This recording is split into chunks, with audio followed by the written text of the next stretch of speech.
The next panel, we're going to try and get back on time, hopefully, is will technology and the Internet of Things save us from ourselves? So, two panelists, Henrik Sundström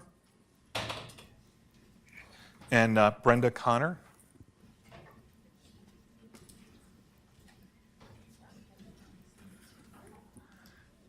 How are you? Nice.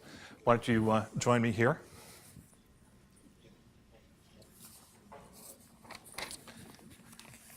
We can sit together.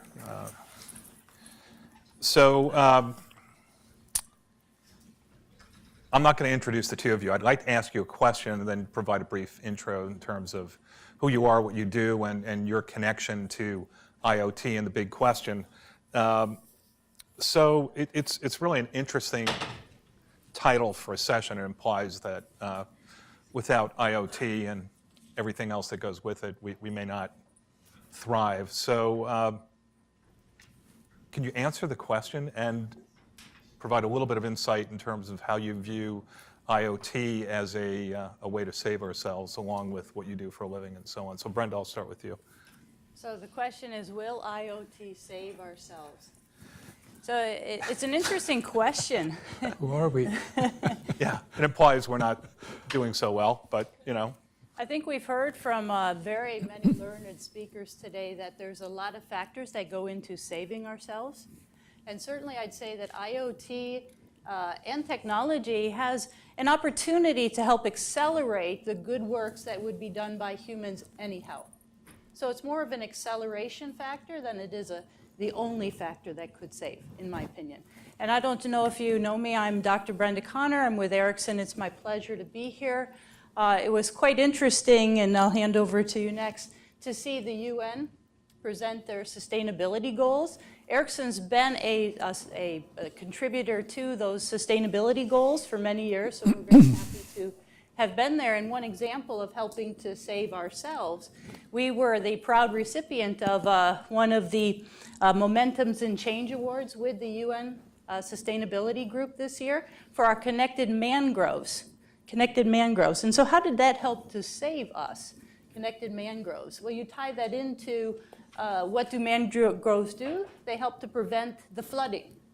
And the flooding then helps to, is not a good thing for the community. So these mangroves were only saplings surviving on 40%. So with Internet of Things and the sensors that were able to be put in to help figure out how to help them to grow, they now have a much higher growth, and therefore the mangroves are coming back in that area in Malaysia. So very important things that are done, even little bits, to help save us.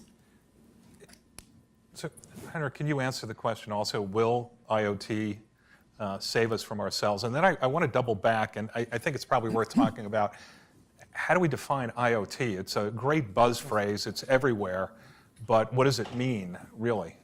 The short answer is no, not as we know it today. But, I mean, the future starts now, so we'll see in the future what it can bring us. My name is Henrik Sundström. I work for a company called Electrolux. We more known here in the United States for our other brands, Frigidaire, Tappan, Westinghouse, and so forth, and Gibson. We're one of the largest manufacturers of both professional and household appliances. We actually had a cooperation with Ericsson 20 years ago about IoT products. That's right. Yeah. So we put a flat screen on the refrigerator. We called it the screen fridge. And we thought this was the best invention in the world. And we put it in, I think, we made 900 products or something like that, put it in 100 households.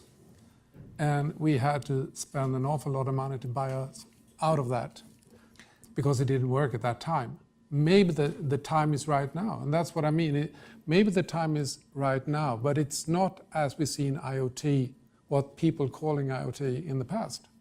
Because it's just a flat screen where you can post notes, you can send messages to your kids or your wife, in my case, or you can look up recipes and stuff like that, helps a little bit. It's about controlling different kinds of appliances on and off, like we do on air conditioners. But it's not what I think people perceive as really the big step towards another technology step.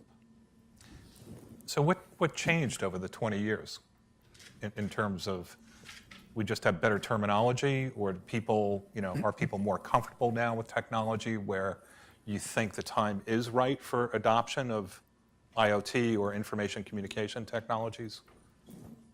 Well, in my opinion, what has changed, and I've been working in IoT for 20 years at Ericsson, what has changed is that from this is cool, wouldn't it be cool to post things on the refrigerator, to changing to how do we use the technology in order to solve real problems that are in the community, right? And so it's the focus on using IoT for the results, the measurable results that it can then yield.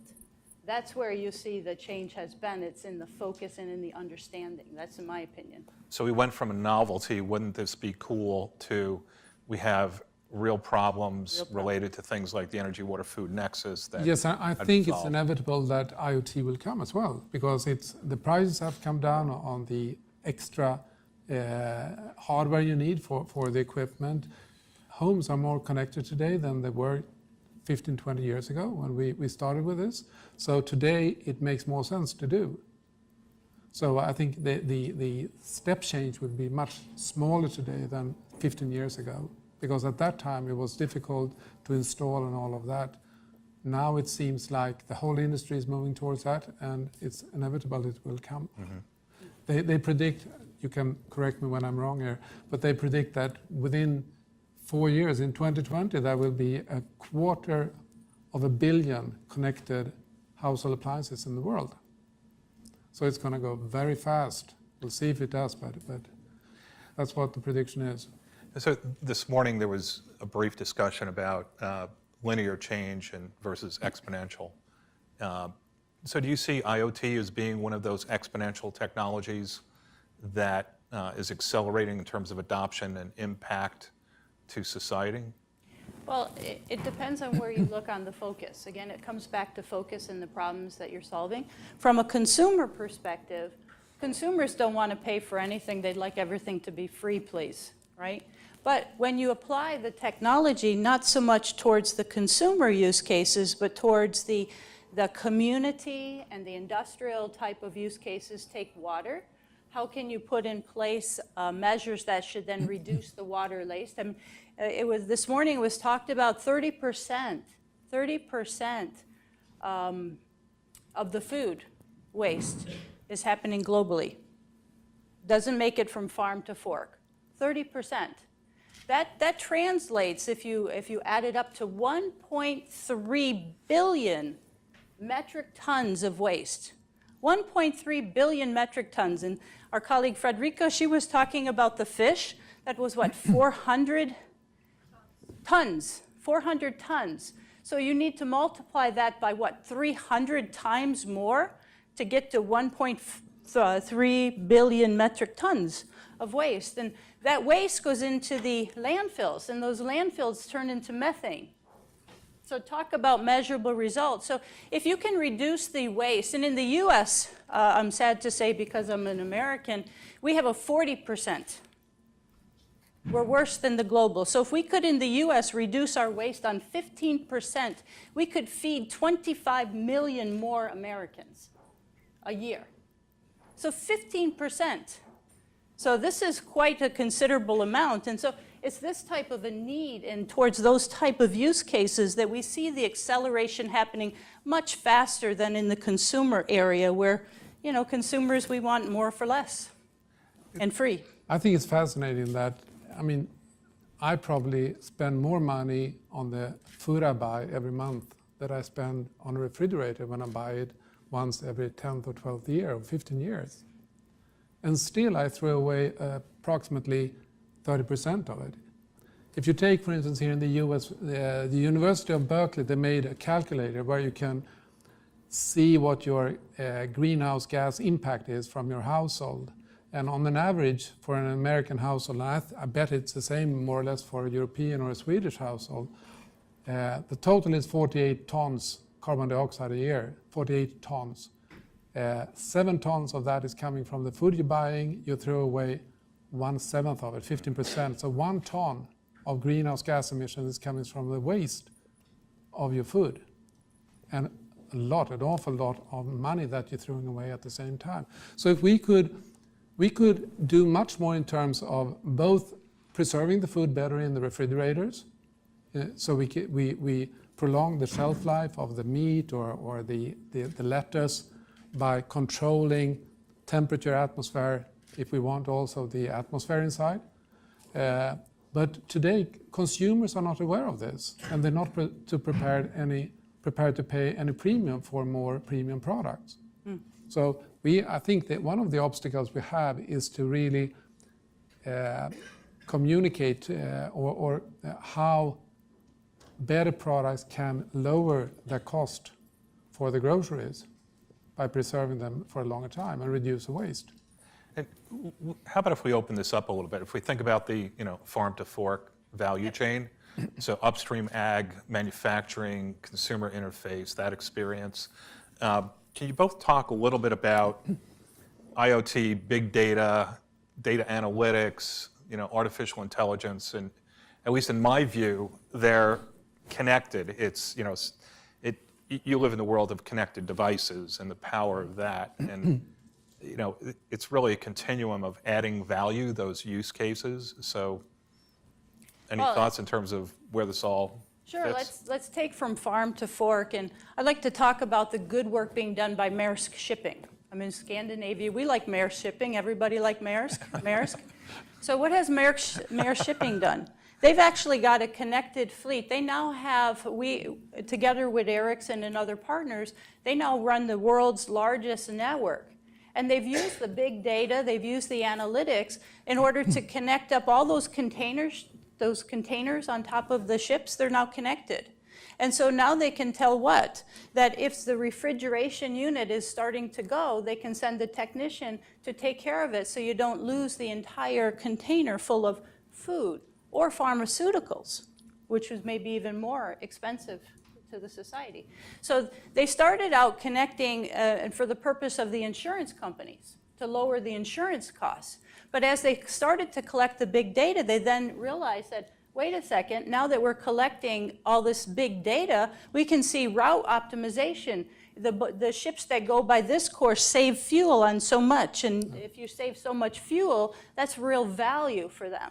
So as they connected, from starting with the how do we reduce the waste for insurance, they then reduced their OPEX, because they now have route optimization for the shipping, which reduced the cost for the food coming from the farm to the fork. And what comes on those containers? The banana. Who had the banana for breakfast?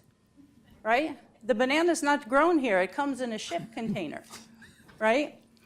So the Maersk Shipping is helping us to have cost-efficient bananas in our stores. Thank you, Maersk. You must own stock in Maersk. So, Henrik, on the consumer-facing side, talk a little bit more about. No, but I think it's easy. The business case is easier for business to business, because then you can show more easily what the benefits are, how you can reduce your risk, how you can improve your bottom line, and so forth.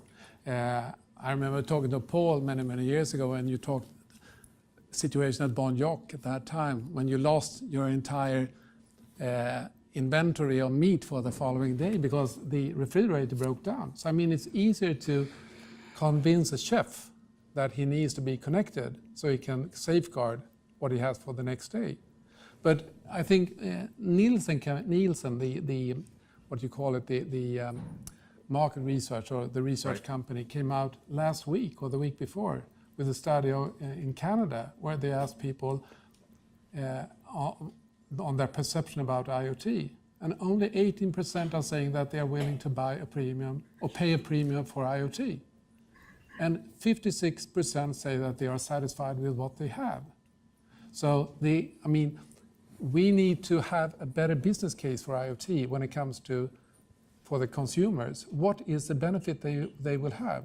I think one of the changes could happen where you get image recognition in your refrigerator, so you can start looking, defining what you have in the refrigerator. You can make a list of all the items. You can maybe, we as refrigerator manufacturer can advise the consumers that that's not the place in the refrigerator where you should store the milk. You should store it down here instead. Or this is where you should store the meat because then it's going to last longer. Or we can have different compartments which are more tailored to different kinds of food.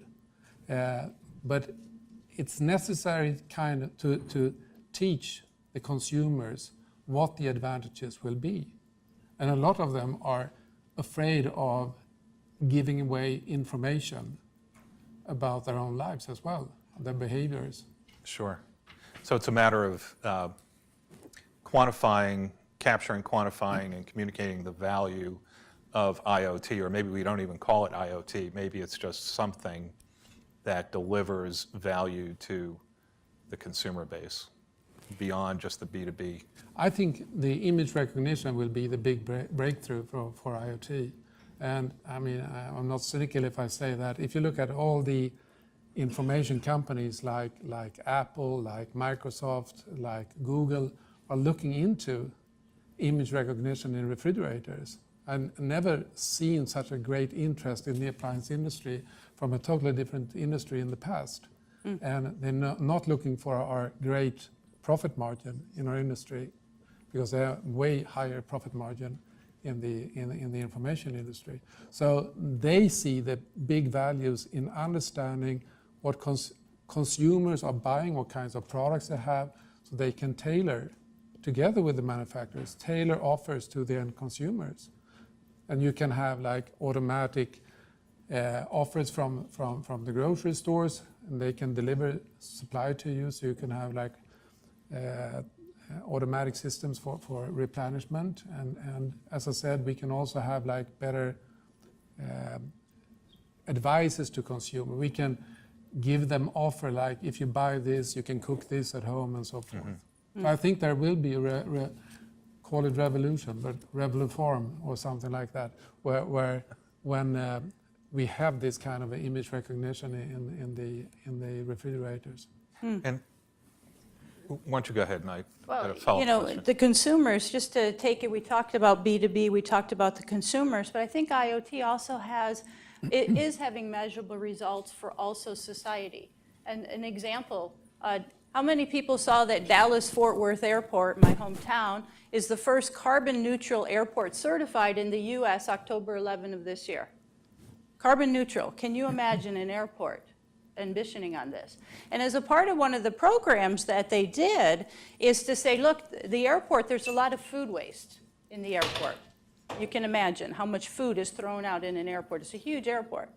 So what did they do as a part of this carbon neutral program is to put up a brokerage where they had, you could automatically sign up at the local food banks to say, hey, if you have extra, we come and get it. We don't, no, you don't have to guarantee the quality, whatever we shall come, we shall get. And those that have waste can, have it automatically even detected and posted so that it doesn't take them extra effort to do. I don't know the exact systems, but it automatically posts that there are things to pick up, and the ones who want to pick up can register to get those. And so now you're taking food that would go as a part of that waste and are redistributing it in the community for the benefit of those that are underfed. Right? So the IoT is having measurable results even from today for society, which I think is also very interesting on that impact. Okay. I'm going to go back to, this is a little bit of a curveball question, but minor, very minor. So we're talking about high-income economy issues. What about emerging economies, low-income economies, and the IoT potential there to improve the quality of life for really the bulk of the population globally? And it gets back to your comment about the Sustainable Development Goals. So how does IoT accelerate achieving the SDGs and measure whether we're actually doing that or not? So, I mean, any thoughts in terms of how do we take some of the things that we've been talking about and apply that to low-income emerging economies? I don't have an answer for that, just... I think the lead time to introduce IoT in the appliances is long, because the lifetime of existing appliances is like 15 years or something like that, 10, 15 years. So naturally it takes a long time to shift the stock, installed stock in the market. And of course people with the lowest incomes will be the last to have those kinds of inventions. But I think it will come, and I think it has definitely large opportunities to improve efficiency in many different ways. How we can reduce waste, how we can train people or educate or inform people about how they can cook in a different way, more nutritious and also more healthy.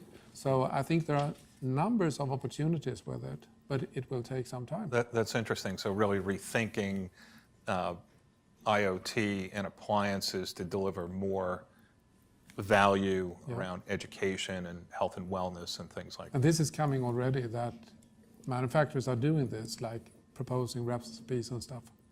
Okay. Well, and from a community perspective as well, and again, this is broader than just food, because food is not an isolated ecosystem, right? Food, agriculture, transportation, transport, these things are all connected. So in helping the disadvantaged communities to bridge the digital divide in our many smart cities that we have, what I see communities are doing is looking at the problem holistically and take education and add education into that. Schools in the US, they are moving towards electronic books. We even give children in disadvantaged neighborhoods tablets to take home with the books. But guess what? To access those books, you need the internet. How many of these disadvantaged communities have internet in their home, right? And so how is the community helping? So there you see in the disadvantaged neighborhoods, to help bridge the digital divide, community centers in the US, community centers and bus stops getting public Wi-Fi.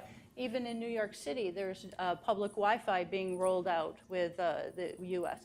To help with this, can the students who now have these access the educational tooling so they can find out more, right? So it's really looking at the broader picture and the interrelationship that exists, right? That's what IoT is about. You asked the definition, right?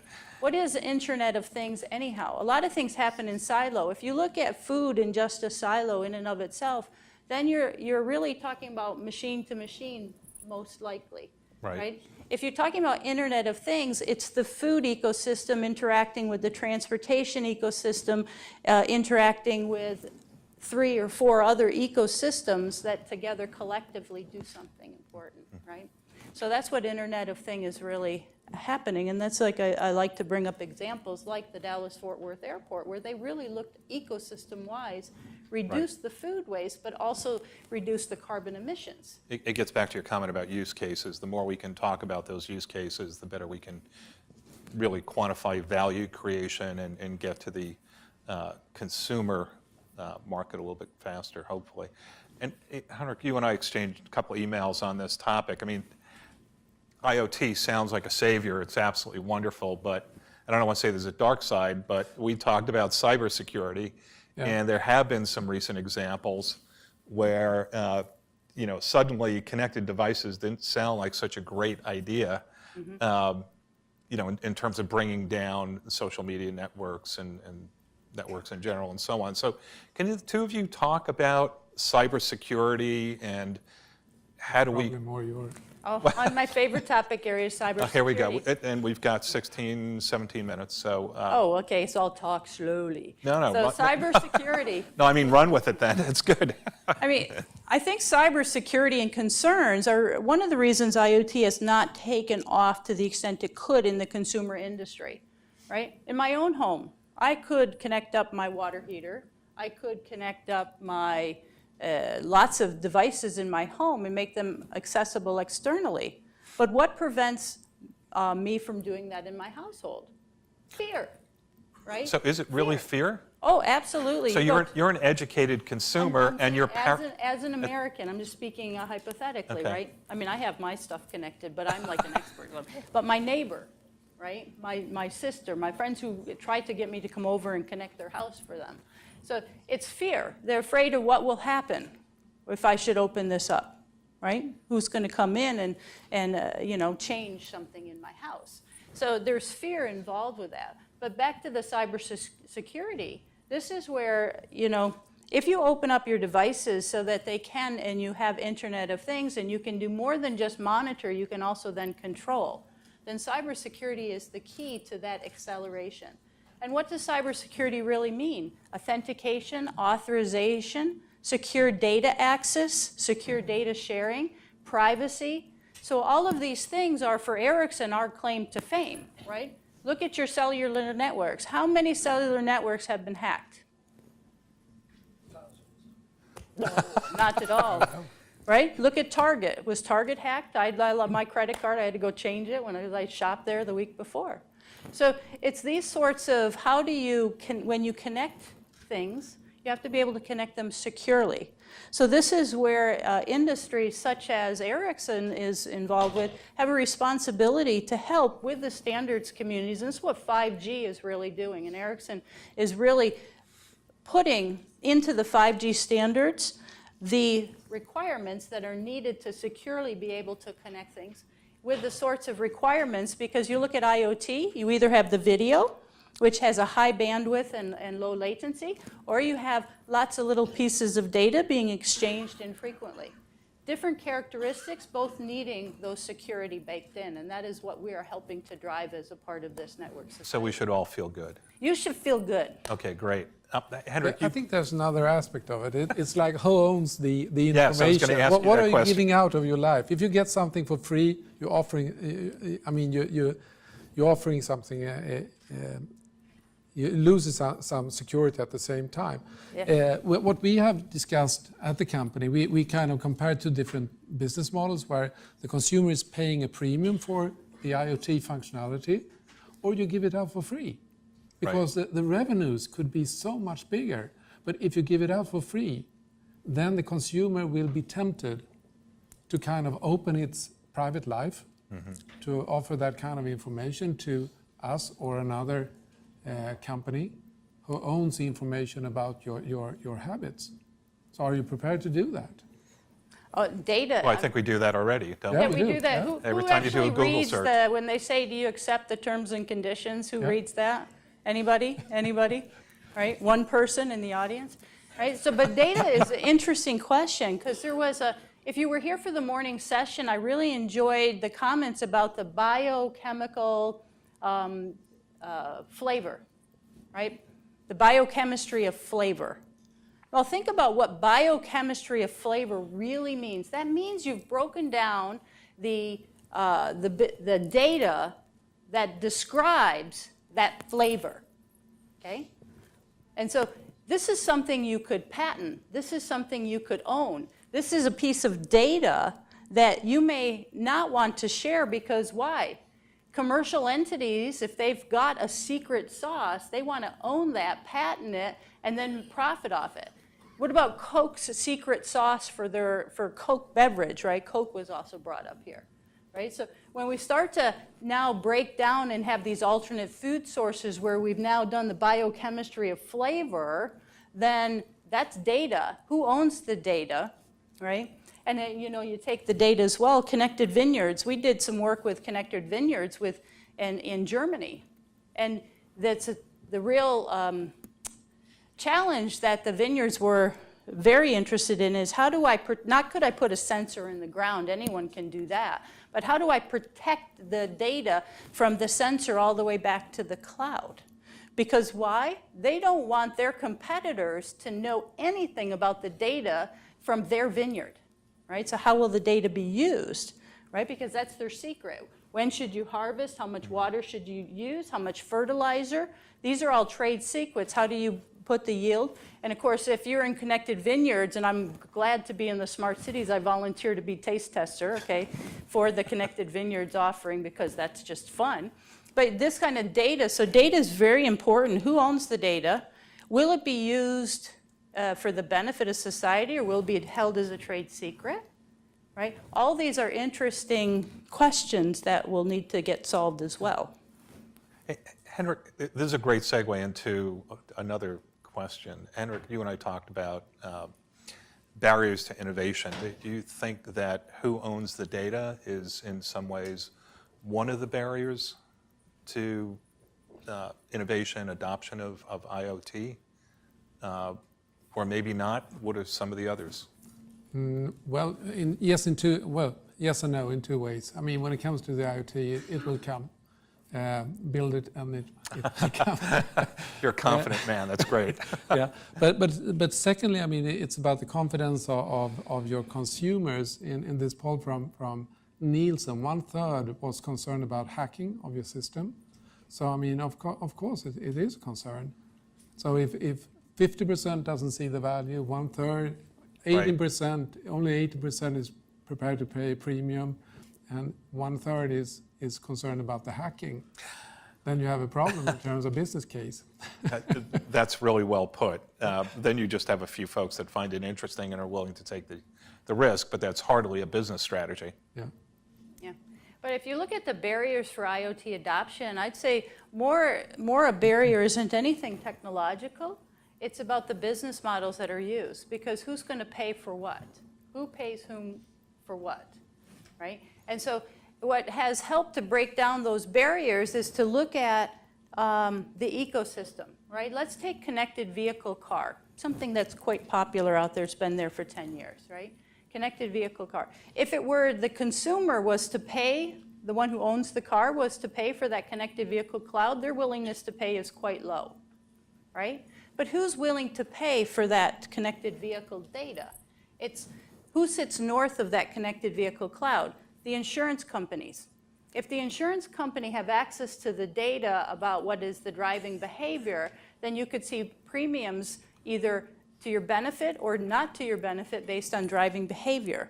You could see innovative business models for pay as you drive, right? You could see lots of different things. The insurance companies also want to understand what their liability in the future could be, right? There's all kinds of financial models off of these sorts of data. Okay? Now, who else sits north of connected vehicle clouds? Then you have the manufacturers of the vehicles. Imagine you could see the information about parts that you could then do preventative maintenance, and you could go into the factory and prevent the number of cars involved with the recalls. How does that impact the bottom line of the manufacturer? So the ones that are, if you look on even the ecosystem of something we know well in our country, in our world, right, connected vehicles, it's been a long time, 10 years connecting vehicles, right? That ecosystem, the ones who pay are not the consumer. The ones who pay are the insurance companies and the OEMs for those, like Volvo, right? Who likes Volvo? Right? Volvo has a connected vehicle cloud. They are paying because of it helps them with the manufacturing, because it helps them with the insurance costs, right? And then the consumers, maybe they pay for a monthly service, right? But that's not the thing. That's not the thing that pays for the actual systems. Yes. Hey, so one last question, and then let's open it up for broader Q&A. But we've touched on this a little bit, and I want to get back to you, Henrik, about imaging. What the impact would be. So, what do you see as some of the big trends with IoT technology and the potential, if you had to think out, 5 or 10 years, where could this go? I think it's always difficult to look that far ahead when it comes to technology development. I think in 10 years, more or less, all the appliances will be equipped with IoT. I think that IoT is like internet, that you can't anticipate what the possibilities are, or the apps on your cell phone. I mean, if you open this up, if you install a new technology in the products, it will open up for innovation, and that could come from a lot of different sources. So I think as I said before, Microsoft is in there, Apple is in there, Amazon is in there, Google is in there. They have an idea of what they would like to do. I think there are many more who could kind of develop applications. If we get image recognition in a refrigerator, as I said, I mean, you get access to what people have in their homes, so you can connect with grocery stores, get replenishment systems automatic, and a lot of you can get kind of offers stuff in a totally different ways. Stores can offer, for instance, food that is going out of date. Right. In a different way. So this adds value not just in terms of food waste, but also all the way up in through supply chain logistics, manufacturing, really fully integrated with the point of connection or the source of the data, the fridge, if you will. That's fascinating. I think it's coming also in other kinds of products. You see, in Amazon has this, what's it called, the little button that you can put on your washing machine. So when you're running out of detergents, you just push that button and you get a new shipment of detergents. And it's the same for dishwashers. That's going to be automatic in 10 years, so you get it automatically when you run out of it. And it will come, like we are installing now, small cameras in the ovens, so you can see what's going on when it's cooking. That'd be great for me. And you can follow it when you sit there in front of your TV, and you can watch your cell phone and see how it's progressing in the kitchen. So that will come a lot of. I'm not saying that these are the main breakthroughs in 10 years. I think there will be definitely other. But these are possibilities in Yes. terms of how to take IoT and add some value again Yep. across the entire value chain. Okay. Well, and if I should take a whack at that, but look at it more from the food perspective, because we are for the farm to fork, what I see happening is more of the focus, not just on food, but on nutrition, right? One of the things that I'm passionate about is that in the world, do you realize that 20% of the world population is overweight? 20%, right? Only like 11, 12% are undernourished. Only two-thirds of the population are at what I guess is the healthy weight, right? And so how do we think these numbers are changing given our current food consumption, right? So how do we help turn that around? So then I'm hopeful that IoT will help us to do some of the choices that you saw here, like can you manufacture more healthy food options, right? Is Star Trek coming, right? How many people have seen the episodes in Star Trek where they walk over and they just ask for something and there's chicken soup, right? If you listen to the science of flavor, somehow that seems like they're getting one step closer, I'm not sure. But it's in having options that you're more nutritionally aware of so that you can take those, try to reduce that increasing obesity problem that we're having, and also then instead be having the food more towards those that are disadvantaged, right, to help bridge that divide as well. So I'm hopeful that IoT will help us to nutritionally share food in a more better way. Okay. The world that I live in, which is water, essentially, it's water and ag, is adopting IoT at an incredibly fast pace because of water scarcity, water quality issues, and IoT just has an incredible impact in terms of efficient ag. So we've got a couple of minutes before our coffee break. No? Okay, we're done. Done. Hey, thanks everyone.